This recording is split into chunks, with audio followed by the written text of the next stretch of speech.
one. It's tonality, listening, measuring engagement, and keeping track of the data. The second area that we put a lot of emphasis on is what we call user type analysis. Taking users and breaking them down into categories, categorization by influencer, people that ask questions, people that answer questions, people that originate content. What we've then seen is that you can start matrixing a community to say, if I'm creating a support community, I want certain ratios of different user types. And what we found that's been really interesting is that over time, those user types shift, sometimes dramatically. So people that were askers all of a sudden become influencers. People that were influencers at some point just become originators or moderators, policing the content.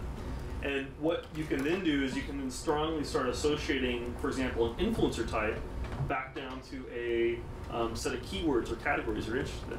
So that if I'm a large computer manufacturer and I want to target a set of people in my gaming community that I know are highly influential and I want to promote their comments and their discussions, I can do so very, very quickly in a very targeted way. And then the last area that we've put a lot of emphasis on is around what we call engagement. And this is something I'm just really, really passionate about, which is if you look at what happened in the mid-90s, late 90s with web analytics, there's a lot of really cool stuff you could do. And the analogy I love to give is that with web analytics, if I ran a department store, I could tell you how many people came through the front door, how much time someone spent in men's shoes, how much time someone spent in women's jewelry, and where they exited my store. And web analytics would also tell me some ancillary details like what kind of shoe they were wearing, which is analogous to what kind of browser they used as they went through my store. And then you layer social on top of that. And what's amazing is social tells you who it was, what they did, what they talked about, what they liked, what they disliked, who was influential. And it was interesting because our customers were the ones that told us to put these two pieces together. But once you put the two pieces together, all of a sudden now I can say, Amy came through the store. Amy went to men's shoes. Amy looked at some Joseph Abood suit. She picked it up. She left a comment. She's not influential, so we're going to kind of ignore the feedback she gave. She went over to women's jewelry. She picked up a pair of Mickey Moto earrings. She left a lot of feedback, liked the jewelry she purchased. We take her comments and her feedback. We promote it. We push it higher up the scale. As she's walking out the store, maybe we're having a special on dresses or other information that we've collected about her on the way, and we promote that to her. We don't sell her on it, but we make it available so that we know that it's something she's interested in and she may react to in the future. And I mean, we have companies that are literally salivating over the capability to do that. We work with a lot of gaming companies, and they want to take the user demographics, just slice and dice them like crazy, identify who the kids are, the young adults, the tweeners, whoever else it is, and just sell to them like crazy based on all that analytical information.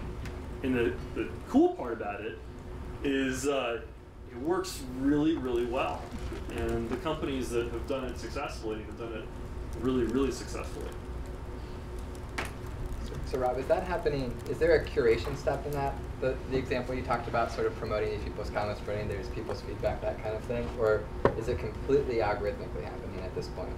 It's not completely algorithmic happening. There's always still a human that's going through and doing some of the evaluation of making that determination of, yes, this person is providing feedback that we'd like to promote, because one of the things that, of course, is going to happen when you're doing all this analysis is that, especially contextual analysis, when you're looking at sentence structures and doing rating analysis of positive, negative sentiment, you can't detect things like sarcasm. Right. So if I say very USA quickly, rocks, right. People here know what I mean, but your algorithm might say that. Exactly. That means Right. there's actually a good That's why we say 80% accurate. We actually took a bunch of, so I gave the example earlier of the Vista blog. We actually took a bunch of their content, uploaded it to Mechanical Turk up on Amazon.com, and actually paid people to go through and manually rate content based on a predetermined set of keywords, and then ran that same keyword list through our algorithms. Do you think they'll always be I mean, so getting to Ari's question of sort of where the gaps are today, or where the limitations are, do you think there'll always be a curation step in there? Because I think it would be far more powerful if you could take the human out of the equation. But everything I've seen so far has exactly the process you just described. Yeah, I think so. So it's a great point. I think it's getting less humans in the equation. So whereas before it would have taken an army of people to go through and do that analysis, now it may take the judgment of one or two people to quickly scan, hey, here are the top 100 pieces of content or information that we think could be relevant from a sales perspective. Let's just kind of quickly go through and scan those. And that's kind of the value of what the tools do, is they start just cramming down the data and lifting it up and giving you the information to look at. Are tools, tool companies understanding that there's a lot of value associated with identifying expert systems that actually learn from feedback moving forward, so that you can get to a point in time where you can almost take the human out of the loop? Yeah, but I think when you look at it using like Bayesian algorithms and learning algorithms to figure out how you take these systems and make them more intelligent over time, from a vendor's perspective, it's difficult because each scenario is pretty unique. So when we're going in, we're not just working with Amazon.com. We don't work with Amazon.com, but giving that example or that analogy, they have the luxury of being able to tailor all their analysis, all their efforts, all their time, all their energy kind of on one domain.